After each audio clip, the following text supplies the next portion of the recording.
में अत्यंत वैराग्य में अत्यंत दिशा में जो प्रसंग हैं ये सुनने बहुत आवश्यक हैं, तभी उस रस में कोई दिक्कत नहीं आएगी।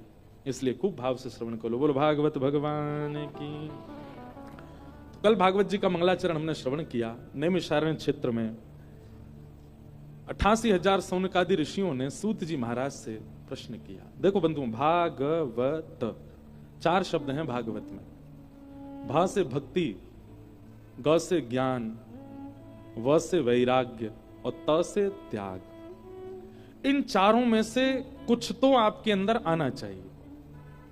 भक्ति, ज्ञान, वैराग्य और त्याग। इन चारों के रूप कैसे हैं? भक्ति तो सब जानते हैं।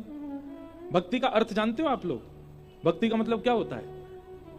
भक्ति का मतलब होता है जिस प्रकार प्रेम मां से है, जिस प्रकार प्रेम पिता से है, जिस प्रकार प्रेम बच्चों से है, उसी प्रकार का प्रेम ठाकुर जी के प्रति हो जाए, बल्कि उनसे ज्यादा हो, वही भक्ति का स्वरूप। बहुत सरल परिभाषा भक्ति की। ठाकुर जी से वह प्रेम, उसी को भक्ति कहते हैं। तो भक्ति। दूसरा ज्ञान। ज्ञान यानी कि विवेक, सही और गलत की पहचान। आपने कभी मन में एक बात विचार की, सारे प्रश्नों के उत्तर वक्ताओं के पास ही क्यों हैं? सारे प्रश्नों के ऊपर संतों के पास ही क्यों हैं? सारे प्रश्नों के उत्तर वैष्णवों के पास ही क्यों हैं? संसार के पास क्यों नहीं है? हमने कहीं पढ़े नहीं है उत्तर। आप कितने भी कोई प्रश्न कर लो, समाज का, संसार का, आपके जीवन के, निज जीवन का, कुछ ना कुछ उत्तर दे ही देंगे। संत जनों का स्वभाव है, वैष्णवों का, वक्ताओं का स्वभाव है, सबके उत्तर देंगे। पर ये इतने उत्तर आए कहां से उनके पास? उन्होंने पढ़े हैं? नहीं, ये पढ़े नहीं है। जब आप भक्ति के मार्ग पर चलते हैं ना, और जब आप केवल चलते नहीं है, जो जो ज्ञान आ रहा है उसको जीवन में उतारना प्रारंभ करते हैं, तो अपने आप ही कई बार प्रश्न प्रस्तुत होते ही उत्तर अपने आप दिख जाता है। इसका उत्तर ये होना चाहिए, इसका उत्तर ये होगा। निर्णयात्मिका बुद्धि आती है। अगर आप भक्ति पथ के पथिक हो तो निर्णय लेने में आप अच्छे होंगे। कब कहां जाना है, कहां नहीं जाना है, क्या करना है, क्या नहीं करना है। बहुत कम ऐसा होता है कि हम अपने जीवन की निज भावों में भी कभी असमंजस में मैं पढ़ता हूं, और जब पढ़ता हूं तो फिर लाल जी के सामने पर्ची जाती है, लाल जी बताओ क्या करें। अधिकतर श्री ठाकुर जी अपने आप ही उत्तर दे देते हैं कि ऐसा आपको करना चाहिए। ये व्यक्ति संबंध बनाने योग्य है, ये व्यक्ति मित्रता करने योग्य नहीं है, यहां हमको जाना चाहिए। ये जो प्रणाम करके गया था, ये इसका प्रणाम का भाव केवल फोटो से कैमरा खिंचाने, वो फोटो खिंचाने के लिए ही था, मन से नहीं था। ये भी ठाकुर जी अनुभव कराई देते। इतने लोग आते माला लेके, पटका लेके। मैं पहले ही देख लेता हूं उनकी माला पटकाने, पहले देखता हूं फोटो कहां से खिंच रहा है, क्योंकि वो उसी उद्देश्य से ही आए हैं मूलतः, तो फोटो खिंच जाए। कई लोग आते हैं, वो आके केवल प्रणाम करते हैं, बैठते हैं, थोड़ी देर बात करते हैं। कोई उनके घर के भी कहें फोटो, नहीं फोटो नहीं, हमको देखना था, हम बस बैठ लिए, सुन लिए, हो गया। उनके प्रति लगता है देखो कितना अच्छा भाव, कितना सुंदर भाव। तो ये पता कैसे चलता है? जब आप आध्यात्मिक जीवन जीने लगते हैं, आपके सराउंडिंग्स में सब लोग पॉजिटिव वाइब्स वाले होते हैं, तो अपने आप आपका जो बुद्धि है, जो नृत्य हैं, जो विचार हैं, वो अपने आप आपको अंदेशा करा देते हैं, आपको पता लगवा देते हैं कि कहां क्या कैसा है। तो वही है ज्ञान। वह से वैराग्य। वैराग्य का मतलब क्या है? मैंने पहले दिन भी कथा में कहा था, जहां राग नहीं होता उसी को वैराग्य कहते हैं। राग ना होना मतलब किसी में भी आसक्ति ना होना, चाहे वो संसार की कोई वस्तु हो, व्यक्ति हो, स्थान हो, कुछ भी हो, उसमें आसक्ति ना होना, इसी को वैराग्य कहते हैं। वहां ना जाना या वहां ना रहना वैराग्य नहीं होता, उस स्थान को छोड़ देना वैराग्य नहीं होता, उसमें आसक्ति ना होना। लोग जाते हैं पहाड़ों पर घूमने, और जैसे ही 4 दिन 5 दिन पूरे हो जाते हैं तो निकलना होता है वापस, तो फिर कहते हैं हमारा तो मन ही नहीं कर रहा है यहां से जाने का, इतना अच्छा मौसम है, इतने अच्छे वादियां हैं, बर्फ पड़ रही है, क्या सुंदर मौसम, बादल नीचे आ गए, यहां से कैसे जाएं? ये आसक्ति है। आप दुनिया के किसी कोने में जाओ, आपके अंदर आसक्ति नहीं आनी चाहिए, वो वैराग्य है। और ये आध्यात्म के बाद ही आती है। वस्तु, स्थान अच्छा लगे, ये अच्छी बात है, वो तो हम मानव है, हमको लगेगा ही, लेकिन उसके प्रति ऐसे हो जाए कि बस अब यहां से नहीं जा पा रहे हैं, वो आसक्ति है। वो वैराग्य कौन सिखाता है? भागवत जी सिखाती हैं। और अंतिम है त्याग। त्याग, त्याग बहुत जरूरी है।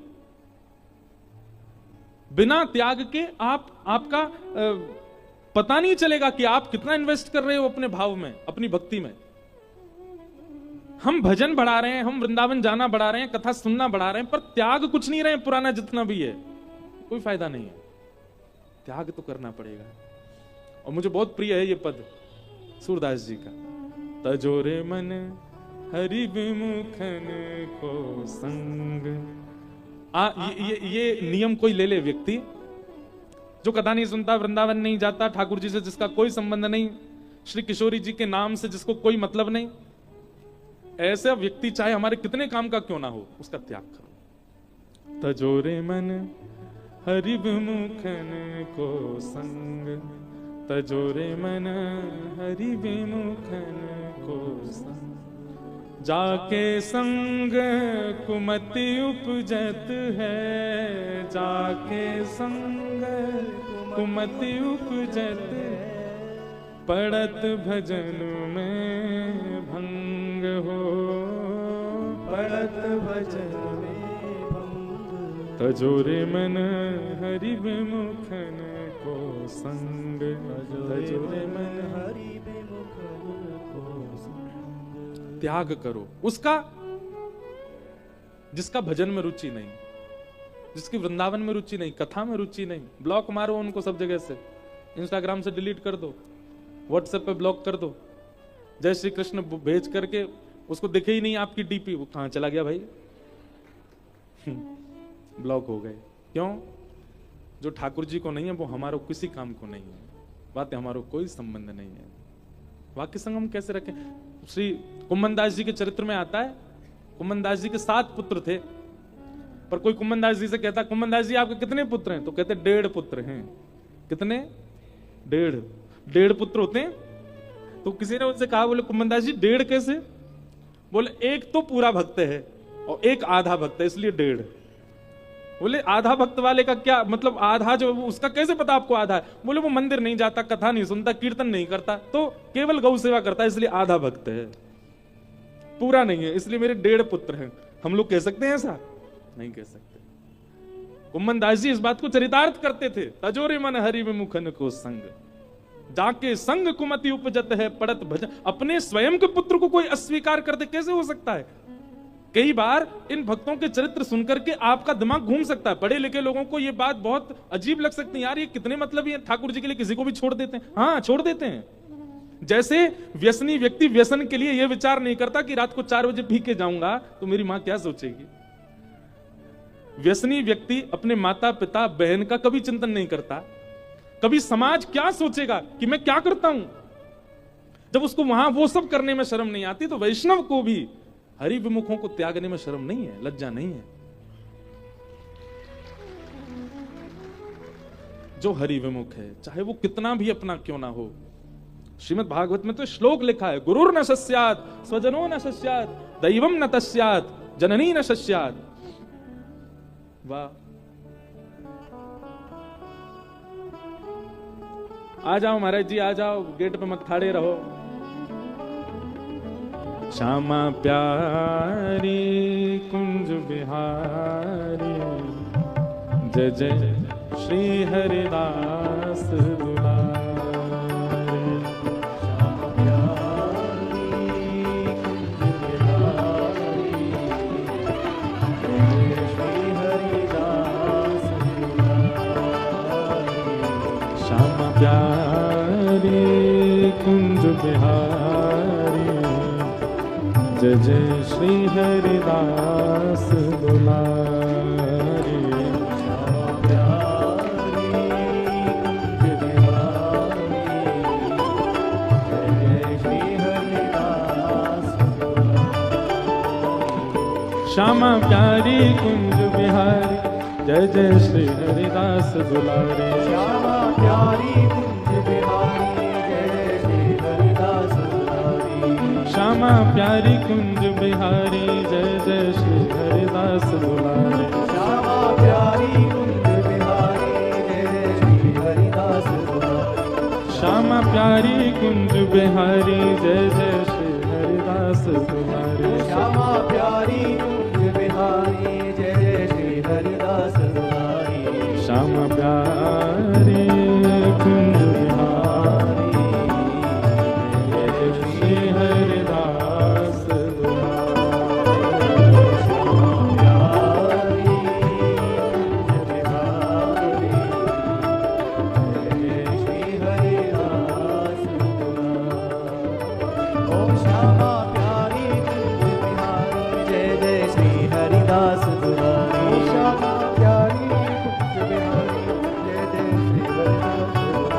श्यामा प्यारी कुंज बिहारी जय जय श्री हरिदास दुलारी। ओ श्यामा प्यारी कुंज बिहारी जय जय श्री हरिदास दुलारी। श्यामा प्यारी कुंज बिहारी जय जय श्री हरिदास दुलारी।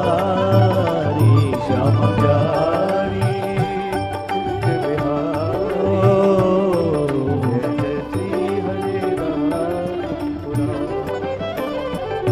श्यामा प्यारी कुंज बिहारी जय जय श्री हरिदास दुलारी। प्यारी कुंज बिहारी जय जय श्री हरिदास दुलारी। श्यामा प्यारी कुंज बिहारी जय जय श्री हरिदास दुलारी। श्यामा प्यारी कुंज बिहारी जय जय श्री हरिदास दुलारी। श्यामा प्यारी कुंज बिहारी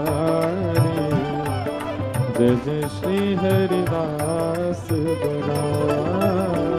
श्यामा प्यारी कुंज बिहारी जय जय श्री हरिदास दुलारी। श्यामा प्यारी कुंज बिहारी जय जय श्री हरिदास दुलारी। श्यामा प्यारी कुंज बिहारी जय जय श्री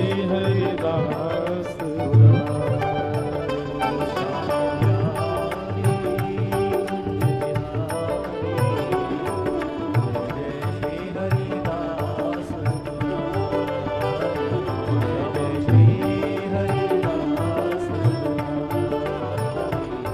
जय जय श्री हरिदास। श्यामा प्यारी कुंज बिहारी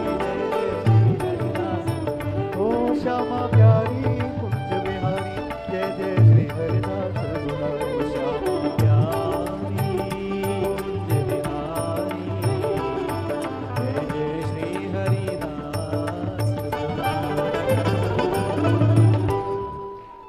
बोलो वृंदावन बिहारी लाल की, श्री गोवर्धन नाथ की, गिरिराज धरण की जय।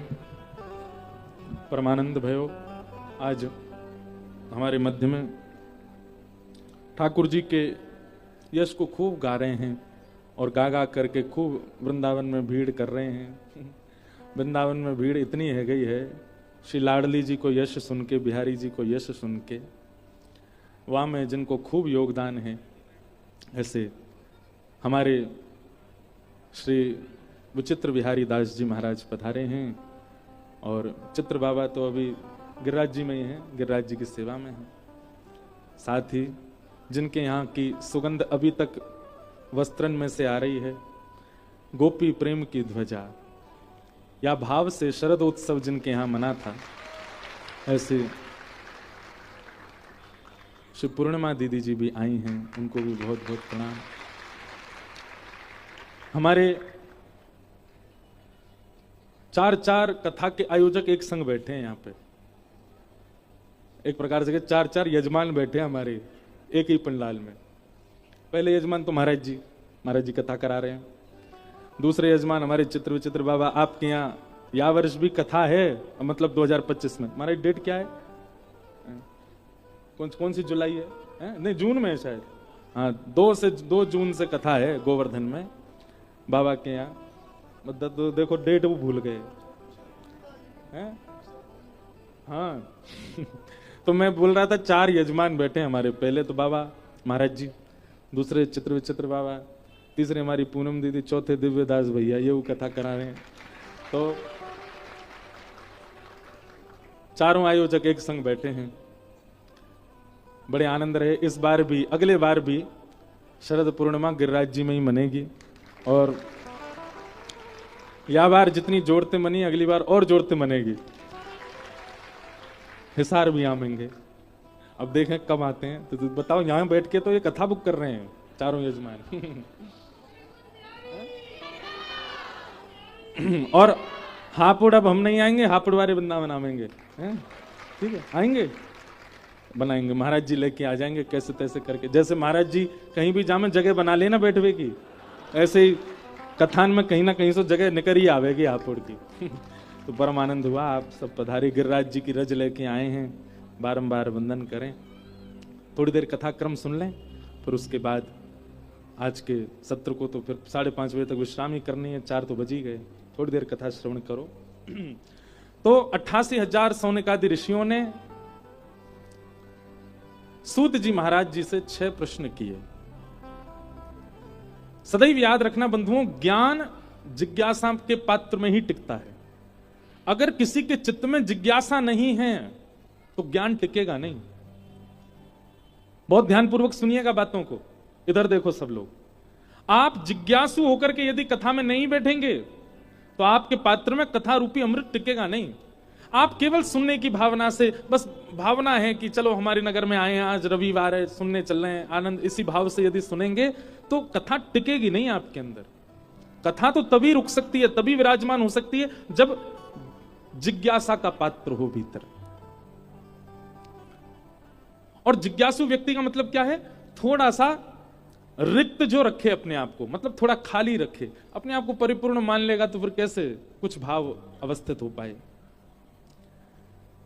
तो ज्ञान जिज्ञासा के पात्र में टिकता है। 6 प्रश्न किए, उन्हीं 6 प्रश्नों में 7 दिन की कथा होती है।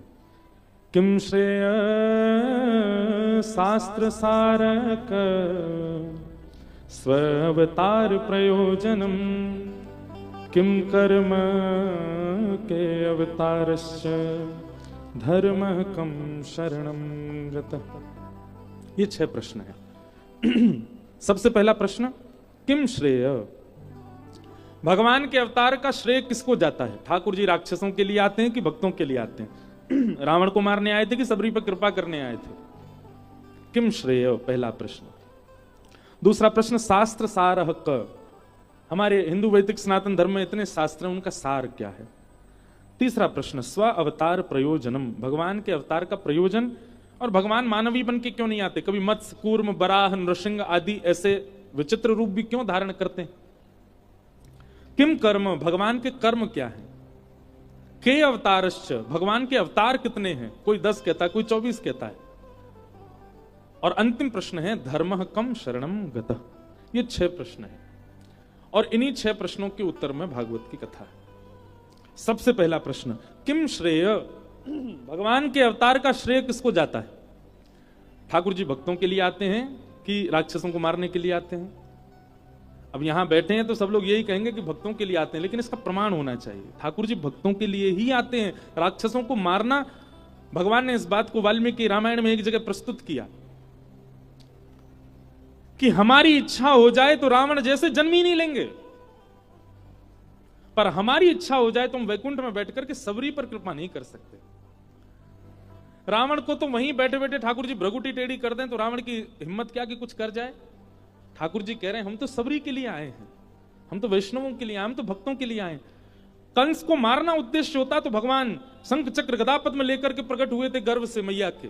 चाहते तो उसी समय सुदर्शन चक्र छोड़ के कंस का वध कर देते, लेकिन नहीं, ठाकुर जी कंस को मारना प्रायोरिटी नहीं है। जन्म लेते ही कंस मार देते तो सब लोग यही सोचते कि कृष्ण अवतार कंस वध के लिए ही हुआ है। नहीं, जन्म लेते ही ठाकुर जी वृंदावन गए, गोकुल गए, ब्रज में लीला की, ब्रजवासियों के बीच में रहे, गैया चराई, गायन सो प्रेम कियो, गोप ग्वालन के घर माखन खायो। वो क्रिया की जिसकी आवश्यकता ही नहीं थी एक पर ब्रह्म को।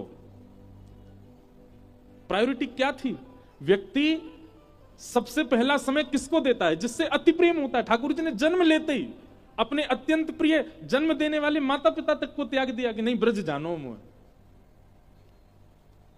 ब्रज आ गए। और ब्रज आकर के सबके साथ लीला की, सबके साथ लीला करके प्रेम व्यवस्थित करके स्थापित करके जब प्रेम परिपूर्ण हो गया ब्रजवासियों के चित्त में, तब ठाकुर जी गए कंस को मारने। तो अवतार राक्षसों को वध करने के लिए नहीं है, भक्तों के लिए है ठाकुर जी का, हमारे लिए है ठाकुर जी। राधा वल्लभ जी, राधा रमन जी, बिहारी जी पूरे दिन बेचारे एक ही मुद्रा में खड़े हैं। हम एक मुद्रा में खड़े रह सकते हैं? ठाकुर जी खड़े हैं। आप पाषाण मानो तो बात अलग है, लेकिन पाषाण नहीं मानते हो, ठाकुर जी को साक्षात चैतन्य मानते हो, एक ही मुद्रा में रहते हैं। किसके लिए? हमारे लिए, मेरे लिए, आपके लिए, हम सबके लिए। मैं कहा करता हूं कथा में कि हम तो केवल प्रेम का आडंबर करते हैं ठाकुर जी के आगे। वास्तविक प्रेम तो हमसे श्री ठाकुर जी करते हैं, श्री लाल जी करते हैं, ठाकुर जी प्रेम करते हैं हमसे। मैं भगतन को दास भगत मेरे मुकुटमणि, ठाकुर जी कह रहे हैं भक्त मेरे। अनुब्रजाम में हम नित्यम पूये ये तन्य रेणु भी। मैं ऐसे चलता हूं भक्त के पीछे जैसे गैया के पीछे बछड़ा चलता है, उसकी रज में लौटता हुआ, ऐसे चलता हूं। तो ठाकुर जी का अवतार का श्रेय किसको जाता है? भक्तों को। भक्तों के लिए ठाकुर जी आते हैं। किम श्रेय? पहला।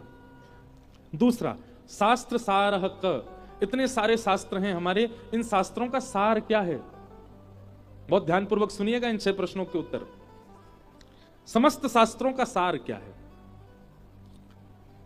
अष्टादश पुराणेषु व्यासस्य वचनद्वयम् परोपकार पुण्याय पापाय परपीडनम्। सब ग्रंथों का, सब शास्त्रों का, सबका सार केवल 2 हैं। क्या? दूसरे की सहायता करना, यही पुण्य है, और अपने लिए जो अच्छा नहीं लगता वो किसी के साथ ना करना, किसी के साथ करना ये पाप है। बस इन 2 से बचे रहो। जो खुद के लिए प्रिय नहीं वो किसी के साथ नहीं करो, और असहाय व्यक्ति की सहायता करो, राधे राधे जपते रहो। बस यही जीवन, सबका सार यही है। हृदय सुधारो, स्वभाव सुधारो, अपनी मनस्थिति, अपनी विचारधाराओं को शुद्ध करो, यही शास्त्रों का सार है। शास्त्र सारः क। दूसरा प्रश्न। तीसरा प्रश्न, भगवान का अवतार विलग विलग क्यों होता? केवल अकेले मानव रूप में ही ठाकुर जी क्यों नहीं आते? ठाकुर जी विशेष रूप से अनेक अनेक अवतार धारण करके हमें यह बात समझाते हैं कि मैं परब्रह्म होकर के भी किसी भी अवस्था में आने में झिझकता नहीं। तो मानव क्यों झिझकता है? नीचे बैठने में भी लोगों को कई बार बहुत संकोच होता है। हम नीचे कैसे बैठे, बिना आसन के कैसे बैठे? हमसे कोई पूछे तो हम बैठे, निमंत्रण दें तो हम जाएं। इतने मानिना हम बन जाते हैं। ठाकुर जी अपने अपने अवतारों के द्वारा अपने वर्सेटाइल कैरेक्टर को प्रस्तुत करते हैं कि मैं कुछ भी बनने में सक्षम हूं, किसी भी रूप में आने में सक्षम हूं, और सक्षम ही नहीं हूं, मेरी सहजता है। ये सहजता सीखो ठाकुर जी से, दीन बनने में, सरल बनने में। बंधुओं, हम एक बात कहते हैं, शायद मैंने पहले दिन कही थी यहां कथा में, कि हम ठाकुर जी से मांगते हैं कि आप हमें समृद्ध बनाओ, आप हमें धनवान बनाओ, आप हमें योग्य बनाओ। ये सब मत मांगो ठाकुर जी से। ठाकुर जी से केवल ये मांगो कि हमें सरल बना दो, हमें सहज बना दो, हमारे अंदर थोड़ी दया भर दो ठाकुर जी। हम बड़े निर्दयी हैं, हमारे अंदर थोड़ी दीनता लिया, हम बड़े चौड़े होकर चलने लग गए हैं आजकल, थोड़ी दीनता लिया हो ठाकुर जी। ठाकुर जी यदि मनोकामना पूरी करते ही हैं तो अपने स्वभाव को सुधारने की कामना क्यों नहीं करते हम श्री ठाकुर जी से? केवल वैभव, केवल संपत्ति, केवल संसार ही क्यों मांगना है? ठाकुर जी भी देते देते हार गए, अब नहीं देते किसी को, कितना भी मांगता रहे। ठाकुर जी कहते हैं कुछ नया लेके आओ तो देंगे। मांगो ना ठाकुर, हमारा स्वभाव सुधार दो, हमारा व्यवहार सुधार दो, हमारे विचार सुधार दो, हमें दीन बना दो, हमें सरल सहज बना दो। ठाकुर जी को वही प्रिय हैं। भोंदू की कथा सुनी है? भोंदू भक्त कैसा है? भोंदू सरल, सीधा, सहज, सच्चा। बहुत दिन से सुना ही नहीं, आज सुनाते हैं। भोंदू भोंदू नित्य एक संत के यहां रहता था और उन संत की गौ सेवा करता था। गौ सेवा के बाद नित्य संत का प्रवचन श्रवण करता था। एक दिन महाराज जी प्रवचन में कह रहे थे, बरहा पीडम नटवर वपुः कर्णयो कर्णकारम विव्रत वासः कनक कपिसम वैजयंतीम चमालाम रंध्रान वेणो अधर सुधया पूरयन गोप वृंदई वृंदारण्यम स्वपद रमणम प्राविशद गीत कीर्ति। बंधुओं, ये श्रीमद् भागवत जी का बहुत सुंदर श्लोक है। इस श्लोक का चिंतन करके ठाकुर जी का प्रत्यक्ष दर्शन हो सकता है आपको। कोई व्यक्ति नित्य इस श्लोक को गाए, और केवल गाए नहीं, जो जो शब्दावली है उनका चिंतन करे। बहुत सुंदर है। एक क्षण के लिए नेत्र बंद करो और सब लोग चिंतन करो। हमारे नाना जी जैसा चिंतन कराते तो वैसा हम कराएं। वरहा पीड़म नटवर वपुः। ठाकुर जी कैसे हैं? आपीड़ यानी कि मुकुट, मोर का टेढ़ा सा मुकुट ठाकुर जी ने अपने सिर के ऊपर धारण किया है। अच्छा, ठाकुर जी टेढ़ा मुकुट क्यों पहनते हैं? जहां जहां चरण परत प्यारी जू के, तहां तहां मन मेरो करत है छाऊरी। हमारे रसिक कह रहे हैं वृंदावन के, ठाकुर जी टेढ़ो मुकुट या हमारे पहने, जब श्री जी के संग निकुंज में जामे ना, तो श्री ठाकुर जी अपने मुकुट को टेढ़ो करके श्री जी के चरणन के ऊपर छांव बना लें कि कहीं सूर्य को सीधो प्रकाश श्री जी के चरणन में नहीं चलो जाए। हमारी लाडली जी के चरण अति कोमल हैं। अरे कभी कभी चिंतन करे करो, श्री ठाकुर जी बांके क्यों हैं? वो टेढ़े मेढ़े काय क्यों हैं? वो टेढ़े मेढ़े हमारे हैं क्योंकि मुकुट पहन करके, और फिर सूर्य को प्रकाश कहां से आ रहे हो श्री जी के ऊपर, वाह के लिए ठाकुर जी अपने अंग की भंगिमा बनावे, और वाह के कारण ठाकुर जी त्रिभंग लली है गए। एक रास के पद में ठाकुर जी कहते भी हैं, तेरे कुटिल कटाक्ष ने मेरो तन कर धियो त्रिभंग, विचारो भोलो भंडारी, रास में चल श्यामा प्यारी। तो श्री ठाकुर जी मोर का मुकुट पहनते हैं, वो भी टेढ़ा पहनते हैं, तिरछा सा पहनते हैं। क्यों? श्री जी के संग जब निकुंज में जाएंगे तो ताकि वहां से छतरी कर सकें, छांव कर सकें। और टेढ़ा भी नहीं, ठाकुर जी टेढ़ा भी पहनते हैं और आगे की तरफ झुका हुआ भी पहनते हैं। हम मंदिरों में जाते हैं, दूर से दर्शन होता है, इसलिए हमको अनुभव नहीं होता। ठाकुर जी का मुकुट आगे की ओर झुका रहता है। वरहा पीड़म नटवर वपुः। ठाकुर जी का वपु यानी कि अंग कैसा है? बोले नटवर। नट किसको कहते हैं? नट कहते हैं जिसको देखते ही हमारी दृष्टि दूसरी बार भी देखती हो, उसको नट कहते हैं। मतलब जिसके प्रति आकर्षण होता हो, जो आकर्षण करने वाला है उसको नट कहते हैं। पर ठाकुर जी कौन है? नटवर। आकर्षण करने वालों के भी अग्रगण्य हैं। अरे संसार के सुंदर को तो एक के बाद दोबारा देखने को मन है, लेकिन ठाकुर जी को देखवे के बाद कोई और को देखने को मन ही नहीं होएगा। इसलिए नटवर, नटवर वपुः। टेढ़ो सो मुकुट पहनो है, और ठाकुर जी हैं कैसे? बोले नटवर वपुः। आकर्षणों में भी आकर्षण करने वाला, जिनका वपु यानी कि श्री अंग है। भौंदू बैठ करके सारे प्रवचन सुनना है, गुरु जी बता रहे हैं। और कर्णयोः कर्णकारम। ठाकुर जी के कान तो दो हैं, पर कुंडल एक ही पहनो है। और वो भी कुंडल काय को पहनो है? कन्नेर के पुष्प को पहनो है। बोले वो पुष्प कैसे पहनो है? ठाकुर जी ने अपने एक कान के ऊपर जो खारी जगह वहां पे उलझाए लियो, वहां पे अड़ाए लियो है। और ठाकुर जी वह एक पुष्प को पहन करके चल रहे हैं। तभी मधुमंगल दूसरी तरफ तो बोले, लाला जी कुंडल वहां बढ़िया ना लग रहा, यहां पहन ले, जावारे कान में पहन ले। सो ठाकुर जी उसी कुंडल को दूसरे कान में पहन लेते हैं। श्री दामा के, लाला नाना मधुमंगल ऐसी बोल लो, वहां बढ़िया ना लग रहा, यहीं पहन ले।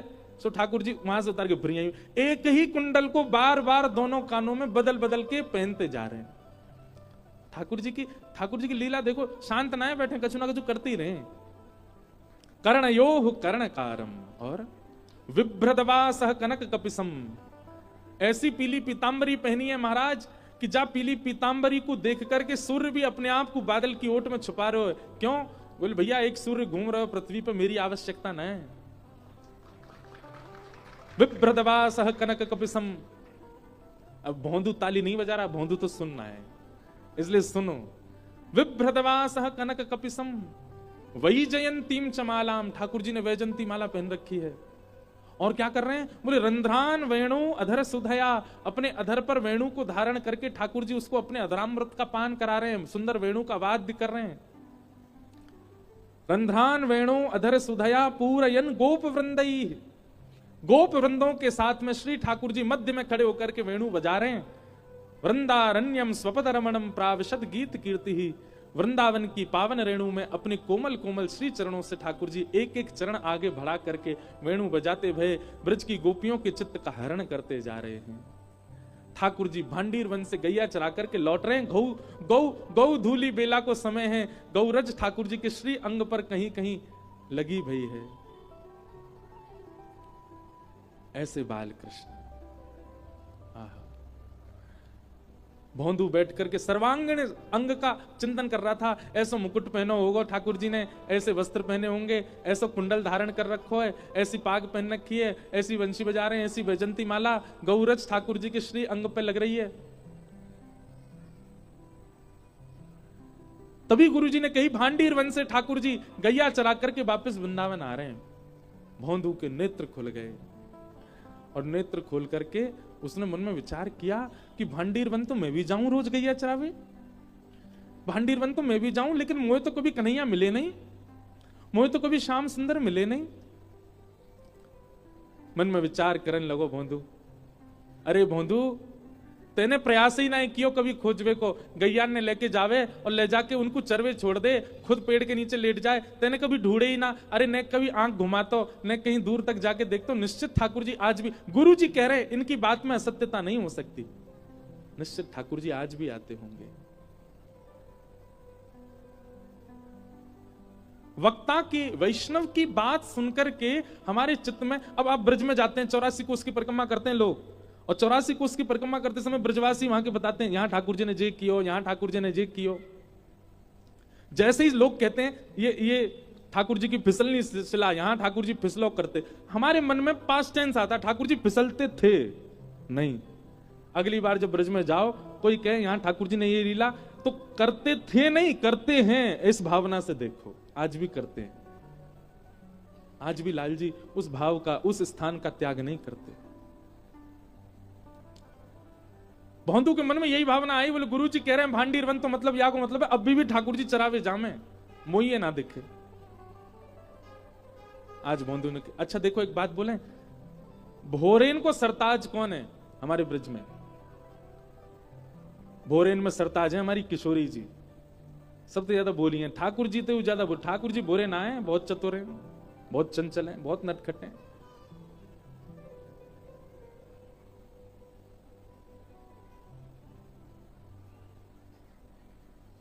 किशोरी जी बहुत बोली है। एक लीला आज सवेरे ही पढ़ रहे हो मैं, कि किशोरी जी एक दिन नौका विहार कर रही, और नौका विहार करके जैसे ही लौटी, तो लौटते ही नौका से उतर के श्री यमुना जी के पास बैठ गए, क्योंकि यमुना जी को वर्ण श्याम वर्ण है, या हमारे जब कभी भी श्याम सुंदर कहीं और हो में, श्री किशोरी जी को स्वभाव है वो यमुना जी को ही देखती रहे, क्योंकि उनको वर्ण श्याम है। श्याम वर्ण को देख करके श्री जी को मन लगे, और देखते देखते किशोरी जी को अपनो ही प्रतिबिंब दिखने लगो श्री यमुना जी में। और जैसे ही किशोरी जी ने अपनो प्रतिबिंब देखो, अपनो प्रतिबिंब देखते ही किशोरी जी वहां से कहने लगी, अरे जी तो बड़ी प्यारी है, अरे तू तो बड़ी भोरी सी लग रही है, अरे तेरे नयन कितने सुंदर, नासिका कितनी, कौन की छोरी है तू? किशोरी जी बात कर रही हैं, और सब सखी कह रही हैं हम तो यहाँ खड़ी हैं, किशोरी जी कौन ते बतिया रही हैं। और जैसे ही सब गई, सबने जाकर के देखो, तो विशाखा जी ने सबको रोको, बोले सुनो कोई आगे मत जाओ, लीला देखो, लीला देखो क्या कर रही है। श्री जी अपनी प्रतिबिंब से बात कर रही हैं और कह रही हैं तेरे नेत्र तो बड़े सुंदर हैं, अरे तू एक काम कर, तू हमारी मंडली में आ जा, हमारी सखीन में आ जा, तू इतनी सुंदर है, तू को तो हम अपने पास रखेंगे, हम भी नवीन नवीन श्रृंगार करेंगे। अरे अपना नाम तो बता, अरे शर्मा काय को रही है, काय को ना बता रही अपना नाम। तभी किशोरी जी पीछे से बुला में, ललता विशाखा आदि सबके नेत्रों में प्रेमाश्रु भरे हुए हैं, कितनी भोली हमारी किशोरी जी। अरे ललते ने कहियो देखियो कि कौन की छोटी सी छोरी है, इतने सुंदर या की अलकावली, इतने सुंदर या के नेत्र, इतनी सुंदर नासिका, अरे या के ओष्ठ तो देख, जब बोले का देख बोल तो रही है लेकिन या की आवाज ना आ रही, मेरी जैसी बोल रही है लेकिन या की आवाज ना आ रही। यातने पूछता ये कौन की लाली है, और सुन ये इतनी सुंदर है, या को अपनी सखी समाज में रखेंगे ना, हम भी या को श्रृंगार करेंगे। ललता विशाखा आदि सखियां सब जाकर के श्री किशोरी जी के चरणों में दंडवत हो जाती हैं, बार बार बलियां लेती हैं, हे श्यामाजू हम कब होंगी ऐसी, आपको जैसा स्वभाव है, आपको जैसा व्यवहार है, आपकी जैसी विचारधारा है, यही के कारण आप श्री श्याम सुंदर की अति प्रिय हो, क्योंकि आप बहुत भोली हो। भोरी नहीं है, भोरी की भी पराकाष्ठा होती हो ना, वैसी है हमारी किशोरी जी, वैसी है हमारी लाडली जी, अपनी प्रतिबिंब से बात कर रही हैं। कभी ठाकुर जी कोई मणि पहन करके आ जाएं, तो श्री ठाकुर जी की वह मणि में अपने प्रतिबिंब को देख करके ठाकुर जी से नाराज हो जाए किशोरी जी। ठाकुर जी बोले काय बात को नाराज है गई, चरणन में गिरे, पाम पड़े, पाम दबा में, हे श्यामाजू काय को नाराज है गई हो, पूरा दिन ने करके और शाम को जाके किशोरी जी कहें आपने एक मणि पहनी है, वह मणि में मोती सुंदर एक गोपी दिख रही है मुझे। तब लाल जी बोले ये आप तो सुंदर कोई और गोपी लाए जी, आप ही हो। हे किशोरी जी इतनी भोरी हो कि अपने प्रतिबिंब को देख के खुद ही मोहित है जाए आप पे, इतनी सीधी है हमारी श्री किशोरी जी।